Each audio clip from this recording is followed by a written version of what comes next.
Olá pessoal, tudo bem com vocês? Jaime falando mais uma vez.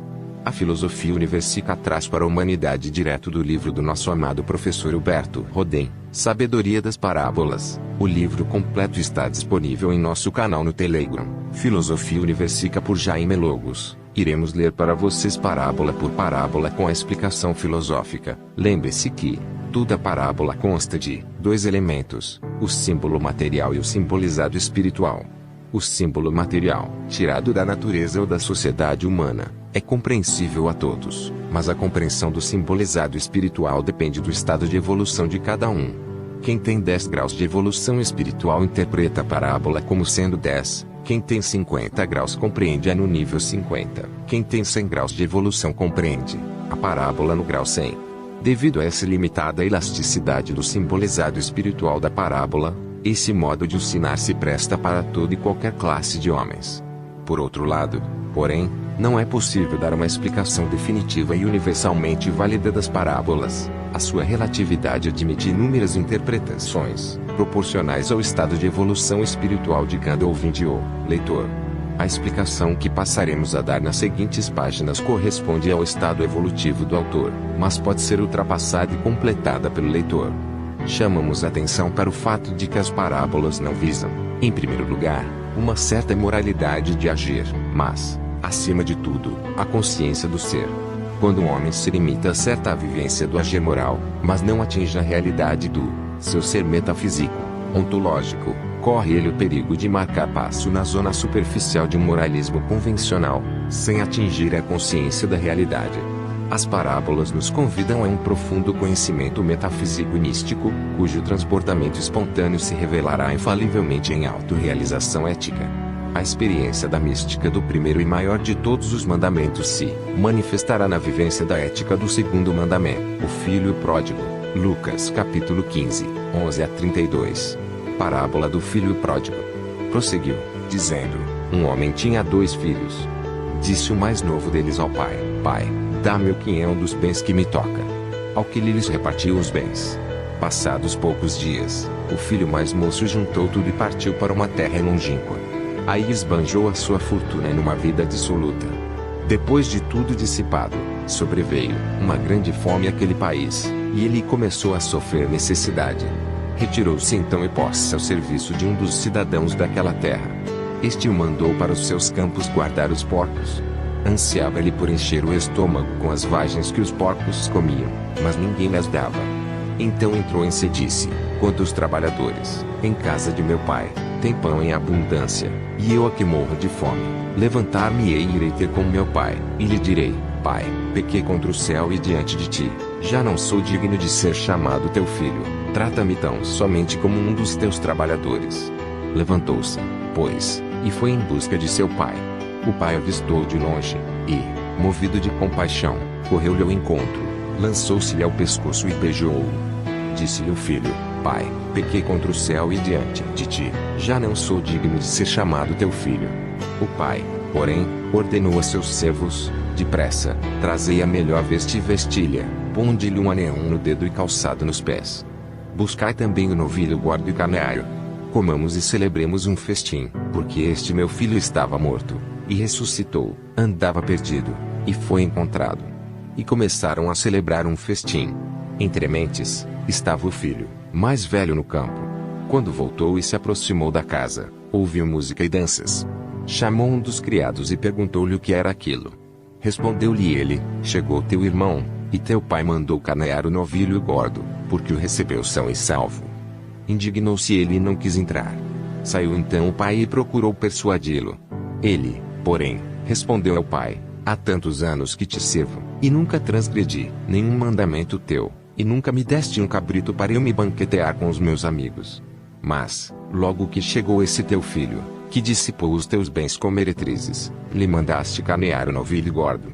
Meu filho, tornou-lhe o pai: tu estás sempre comigo, e tudo que é meu é teu. Mas não podíamos deixar de celebrar um festim e alegrar-nos, porque este teu irmão estava morto e reviveu. Andava perdido e foi encontrado. Evolução do homem através de erros humanos para a verdade divina. A história do filho pródigo é, quase sempre, apresentado exclusivamente como uma parábola clássica da misericórdia de Deus para com o pecador penitente. Oradores e escritores fazem dela um poema melodramático e sentimental do amor de um pai que recebe de braços abertos um filho ingrato que, finalmente, se arrepende dos seus desvarios e regressa à casa paterna. Esse pai misericordioso é Deus, e o filho pródigo é qualquer pecador que se converte. Não é intenção nossa excluir totalmente essa interpretação comovente. Entretanto, à luz do texto original do primeiro século, não cremos que seja esta a quintessência, o alfa e o ômega da história narrada por Jesus. Porém, entre as linhas aparece algo infinitamente mais profundo e sublime, mais cósmico e ontológico que esse drama do amor paterno e da humildade filial. A história do filho pródigo, que, no Evangelho, não é chamada parábola, é o drama da evolução ascensional do homem e a epopeia multimilenar da própria humanidade. Podemos até afirmar que, nessa narrativa, atingiu o espírito do Nazareno as mais excelsas culminâncias da sua visão cósmica sobre o homem individual e sobre a humanidade universal. A fim de compreendermos devidamente o poema cósmico do filho pródigo, devemos, acima de tudo, remontar ao texto grego do primeiro século, nem sempre fielmente reproduzido em nossas traduções. No texto grego original de Lucas, o único evangelista que refere o fato e que escreveu diretamente em língua grega, lemos o seguinte: um pai tinha 2 filhos. Disse-lhe o mais novo: Pai, concede-me a parte da natureza que me convém. A Vulgata Latina traduz: dá-me a porção da substância que me pertence. Substância, em latim, pode significar aquilo que substá, que subjaz à minha vida, que é a minha natureza humana de jovem. Mas os tradutores entendem, geralmente, por substância o dinheiro. O texto original grego é bem claro quando diz: a parte da minha natureza, ousia, do verbo inai, que significa ser, que me convém, epibalon. Que é que o filho mais novo, talvez de 15 anos, pede ao pai. Muitos pensam que ele tenha pedido a parte dos bens materiais a que julgava ter direito, e o pai teria distribuído entre os 2 filhos os bens da família, na medida do direito de cada um. Mas teria um rapaz o direito de pedir isto ao pai? E, se assim acontecer, como se entende que, após o regresso do filho pródigo, o filho mais velho diz ao pai que nunca recebeu nada dele? Se houvesse partilha dos bens, teria o filho mais velho recebido a sua parte, e não se poderia queixar. O texto grego não se refere à partilha dos bens, fala da parte da natureza, ousia, que ao jovem convém. Isto é, o jovem reclama o direito da sua juventude, insiste na sua liberdade pessoal de jovem independente, faz valer o direito de não mais ser criança dependente, mas adolescente autônomo. Pede um modo de vida conveniente, epibalon, a sua natureza de jovem. O pai reconhece, em silêncio, essa conveniência, não protesta, não dissuade o jovem com nenhuma palavra, reconhece que ele deve iniciar a fase da sua adolescência. Também não aparece nenhuma mãe chorando e dissuadindo o filho de gozar os direitos da sua mocidade independente. Em silêncio, o pai dividiu entre eles a vida bios. A palavra grega bios quer dizer vida, onde a Vulgata Latina repete a mesma palavra substância. O pai dividiu a vida, bios, entre os 2 filhos. O mais velho continua na sua vida dependente, o mais novo inicia uma vida independente. Ou seja, o filho mais novo desperta para o segundo estágio da sua evolução hominal. Deixa de ser criança inexperiente, e passa a ser um jovem experiente da sua ego-personalidade, ao passo que seu irmão mais velho continua estagnado no plano do seu infra-ego inexperiente, não comeu ainda do fruto da árvore do conhecimento do bem e do mal, como diria Moisés. Com o despertar da personalidade entra o jovem na fase da liberdade. O livre-arbítrio recém-despertado manifesta-se primeiro em forma negativa, porquanto o ego humano é essencialmente centrífugo, separatista, dispersivo, anticósmico. E durante muito tempo continua a ego-personalidade a viver exclusivamente nessa dimensão da egoidade hipertrofiada, esbanjando todas as suas potências numa vida dissoluta, como é invariavelmente a vida com 100% de ego-consciência e 0% de eu-consciência. E, como toda culpa livremente cometida gera sofrimentos necessariamente subsequentes, no ponto culminante das maldades aparecem os males. O jovem começa a sofrer as inevitáveis consequências das suas culpas. Sofre, sofre, sofre. Mas o sofrimento não o levou, logo de início, à redenção. O jovem sofredor culpado procura libertar-se dos males sem se redimir da maldade, Associa-se a um pecador inveterado na maldade e dele espera a libertação dos seus males. O jovem sofredor, no auge da sua miséria, apela para um rico fazendeiro, morador naquela zona, pede-lhe serviço para poder sobreviver. Sem tardança, o velho pecador se prontifica a ajudar o jovem pecador, mandando guardar uma manada de porcos que ele tem na sua fazenda. Dá serviço ao jovem sofredor, mas não lhe dá alimento. Assim é que todo egoísta trata outro egoísta. O jovem acabou pastor de porcos imundos. E, quando ouvia o ruidoso crepitar das vagens de alfarroba entre os dentes dos suínos, quando ele via como os animais, depois de encherem a barriga, deitavam-se gostosamente no chiqueiro e dormiam tranquilamente, enquanto o jovem, de estômago vazio, sentia o desejo de ser animal também para poder ser estupidamente feliz como eles, então despertou nele algo misterioso. Desejava encher sua barriga em pluriventre sum, não saciar-se, que é impossível racional, mas pelo menos encher a barriga, como os porcos, já que outra coisa não lhe era possível. Desejava, pelo menos, esquecer sua insatisfação, já que não se podia satisfazer, tentava enganar, narcotizar, com gozos materiais os seus anseios espirituais. Mas, diz o texto, ninguém lhe dava essa satisfação animalesca. Alimentos materiais não saciam fome espiritual. Ali, no meio de uma manada de animais satisfeitos, desceu a insatisfação do jovem ao mais profundo nadir da infelicidade. E foi então que o máximo do sofrimento o levou ao início da redenção. Ele entrou em si, diz o texto. Caiu em si. Escrevem os maus tradutores, como se alguém pudesse cair para cima. Entrou em si, diz o autor sacro. Saiu das periferias do ego pecador e sofredor. Entrou no centro do ser redentor. Aconteceu ao filho pródigo a maior coisa que pode acontecer ao homem, a autocompreensão. Que sou eu? E toda autocompreensão transborda em autorrealização. Que sou eu? Sou eu realmente um pastor de porcos? Não, isto é a triste profissão do meu ego humano, mas não é a gloriosa vocação do meu eu divino. Que sou eu? Eu sou filho daquele Pai bondoso. Não sou o que pareço ser externamente, sou e sempre serei o que sou internamente.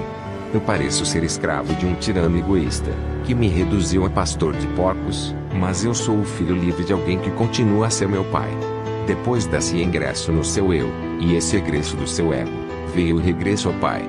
A autocompreensão transborda infalivelmente em autorrealização.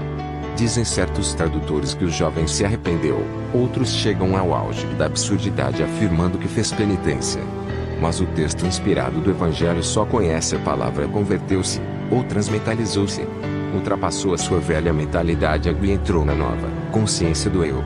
O jovem, aparentemente, regressou para de onde viera. Na realidade, porém, esse regresso foi um supergresso. O ponto da sua volta não coincidiu com o ponto da sua partida. Não fechou simplesmente um círculo, abriu uma grande espiral, cujo termo de chegada está imensamente acima do termo de partida. O regresso superou o egresso, porque entre este e aquele aconteceu um ingresso.